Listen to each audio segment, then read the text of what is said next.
Boker Tov. Alors, vous m'avez demandé de clarifier la vidéo d'hier sur l'exonération de la plus-value.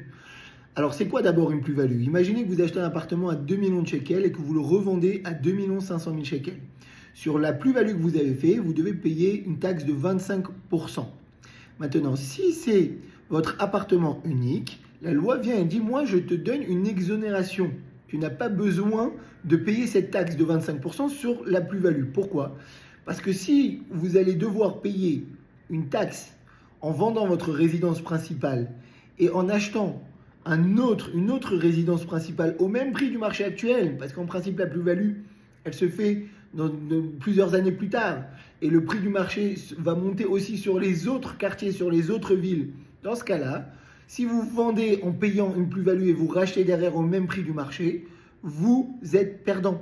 Et donc la loi veut débloquer ça en disant, moi je te donne une exonération.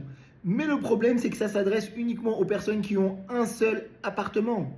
Donc le principe pour des personnes, par exemple, qui ont une résidence principale, mais qui ont plusieurs biens immobiliers, eh ben, il ne s'adresse pas à eux. Et ça, c'est un problème parce que d'un côté, on veut débloquer le marché, mais de l'autre côté, tout le principe de la loi ne s'adresse pas aux personnes qui ont une résidence principale avec plusieurs biens immobiliers.